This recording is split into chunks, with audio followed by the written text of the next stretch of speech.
로마서 1장 1절에서 17절까지의 말씀입니다. 로마서 1장 1절에서 17절까지 말씀입니다. 제가 한 절, 여러분이 한 절 교독으로 읽도록 하겠습니다.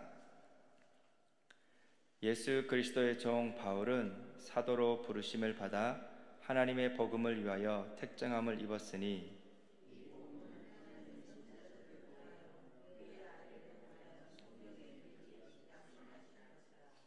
그의 아들에 관하여 말하면 육신으로는 다윗의 혈통에서 나셨고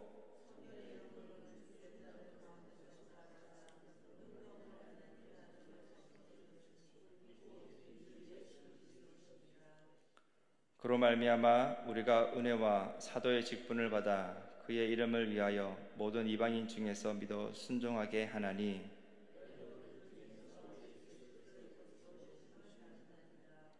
로마에서 하나님의 사랑하심을 받고 성도로 부르심을 받은 모든 자에게 하나님 우리 아버지와 주 예수 그리스도로부터 은혜와 평강이 있기를 원하노라.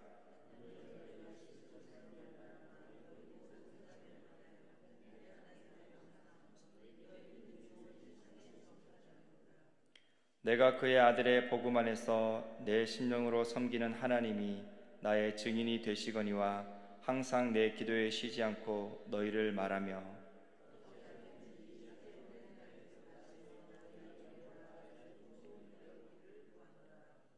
내가 너희 보기를 간절히 원하는 것은 어떤 신령한 은사를 너희에게 나누어 주어 너희를 견고하게 하려 함이니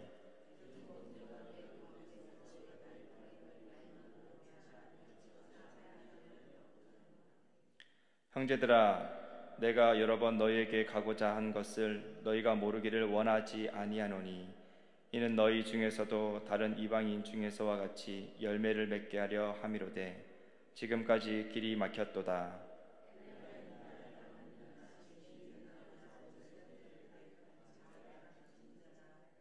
그러므로 나는 할 수 있는 대로 로마에 있는 너희에게도 복음 전하기를 원하노라.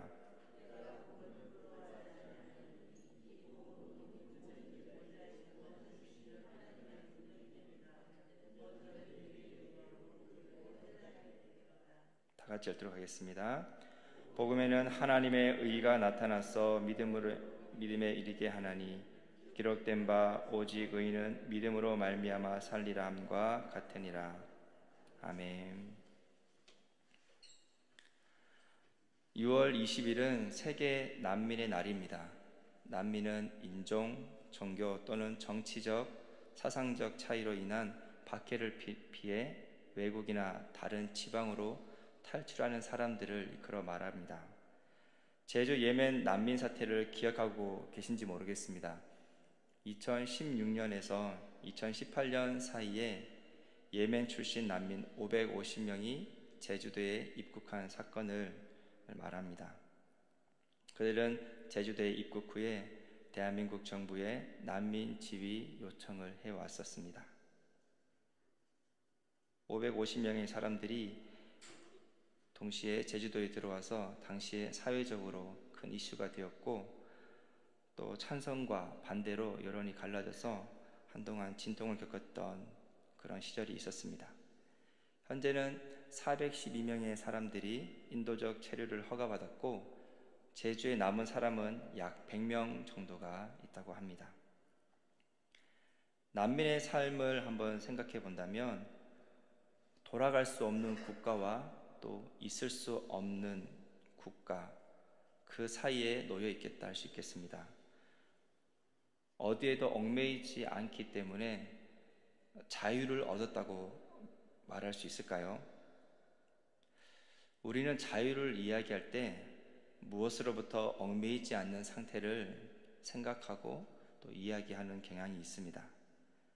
그래서 자유를 가지기 위해서 관계로부터 멀어지거나 고립되거나 또 단절하는 것을 시도합니다.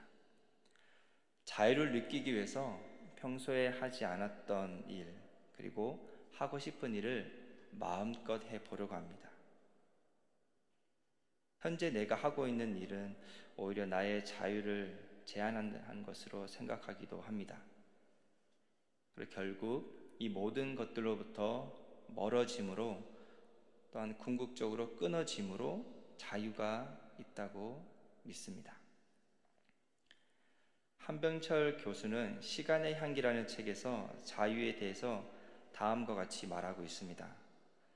자유롭다는 것은 단순히 구속되어 있지 않거나 의무에 묶여 있지 않다는 것을 의미하지 않는다. 자유를 주는 것은 해방이나 이탈이 아니라 편입과 소속이다. 그 무엇에도 연결되어 있지 않는 상태는 공포와 불안을 일으킨다. 자유롭다, 평화, 친구와 같은 표현의 어원은 사랑하다라는 뜻이다. 그러니까 자유롭다는 것은 본래 친구나 연인에게 속해 있는 그런 뜻이다. 인간은 바로 사랑과 우정의 관계 속에서 자유를 느끼는 것이다. 묶여있지 않음으로 해서가 아니라 묶여있음으로 해서 자유로워진다. 자유는 가장 전형적인 관계적 어휘라고 한병철 교수는 그의 저서에서 이렇게 이야기하고 있습니다. 오늘 바울은 1절에서 자신을 예수 그리스도의 종으로 소개하고 있습니다. 자유하는 사람과 주인의 소유된 자는 분명히 대치점에 있는 상태라고 할 수 있습니다. 자유의 신분으로 종일 수 없고 종의 신분으로 자유를 보장받을 수 없습니다. 본문에 쓰인 종에 해당하는 둘로서의 기본적인 의미는 노예를 말합니다. 이는 오직 주인의 명령에 따라 움직일 뿐 자신의 의사는 전혀 내세울 수 없는 신분을 말합니다. 바울은 자신이 예수 그리스도의 노예로 살 수 있게 된 것을 이 세상의 어떤 지위나 명예보다 더 귀하게 여기고 있습니다. 그래서 자신을 로마 교회에 소개할 때 예수 그리스도의 종으로서 자신을 당당히 드러내고 있습니다. 로마서는 바울이 쓴 서신서 중에서 순서상으로 보았을 때 6번째 서신서로 추정하고 있습니다. 가장 먼저 쓰인 데살로니가 전서를 시작으로 데살로니가 전후서, 고린도 전후서, 갈라디아서가 로마서보다 앞서 위치하게 됩니다. 데살로니가 전후서에서는 자신을 소개함에 아무런 수식 표현을 사용하지 않습니다. 단순히 자신의 이름 바울만을 언급합니다. 고린도 전후서에서는 사도된 바울로 자신의 정체성을 드러내고 있습니다. 특히 고린도 교회에서는 바울의 사도성에 관한 논란이 있었기에 의도적으로 더욱 강조했다고 볼 수 있습니다. 갈라디아서에서는 이 사도성을 누가 주셨는지를 강조하며 다시금 사도로서 자신을 소개하고 있습니다. 앞으로 우리가 묵상하게 될 로마서에서는 사도직을 언급하지만 종으로서의 바울을 처음으로 언급하며 사도보다 앞세워 자신을 종으로 소개하고 있는 것을 보게 됩니다. 바울은 로마서를 기록해가며 이 종, 노예의 표현을 우리 인간이 처한 실제를 설명하는 데 또한 사용합니다. 로마서 6장에서는 의의 종과 죄의 종 표현이 사용되고 있습니다. 모든 사람이 죄의 종 상태에 있지만 교훈의 본을 마음으로 순종하여 죄로부터 해방되어 의의 종이 된다고 기록하고 있습니다. 또한 로마서 6장 16절은 인간의 존재가 무엇이든지 간에 어떤 대상의 종이 될 수밖에 없다는 실존을 이야기하고 있습니다. 그래서 우리 지체를 불의의 무기로 죄에게 내주지 말고 의의 무기로 하나님께 드리라고 이야기하고 있습니다. 적극적으로 의의 무기로 하나님께 드리지 않는다면 자연적으로 불의의 무기로 사용될 수밖에 없는 인간의 상황을 이야기하고 있습니다. 그렇습니다. 우리의 처지와 본질을 가장 잘 설명해 주는 인간의 위치와 한계를 종이라는 단어를 통해서 우리는 설명해 갈 수 있습니다. 예수님께서는 마지막 재림, 심판과 관련해서 성도들이 어떤 존재로 심판의 자리에 놓이게 되는지 비유를 통해 말씀하십니다. 마태복음 24장 이후의 비유에서 다시 오실 예수님을 기다리는 성도의 신분을 나타내는 표현이 있습니다.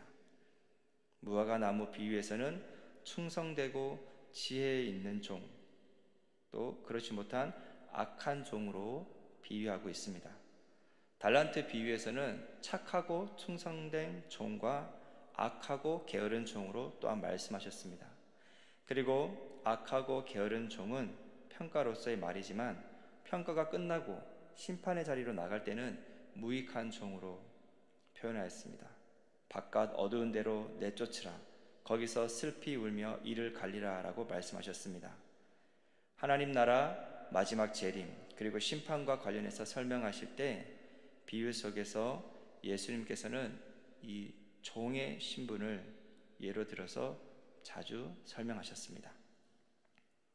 하나님과 우리의 관계를 표현하는 여러 가지 단어가 있지만 예수님의 재림과 심판의 자리에서는 우리 모두는 종으로서 평가를 받게 될 것입니다.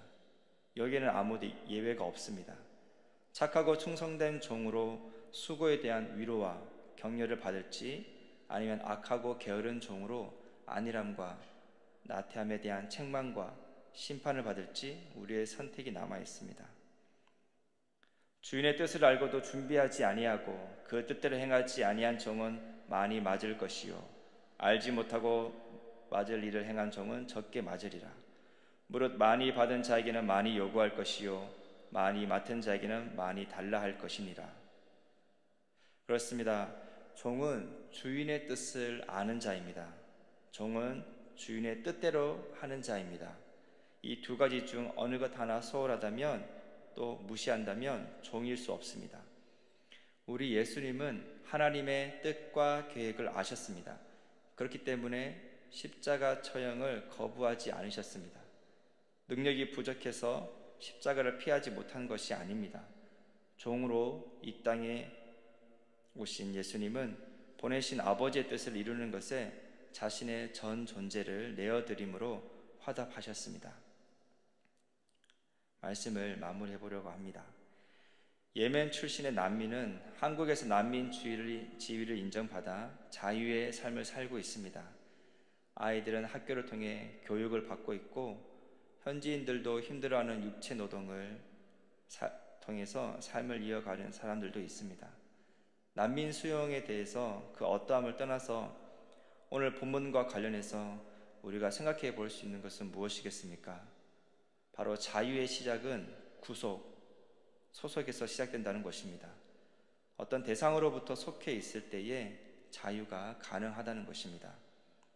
마찬가지로 영적 존재로서 인간은 하나님께 소속되지 않으면 표류하는 배이며 바람 앞에 등불이며 끈이 잘려나간 하늘 높은 연애에 불과합니다.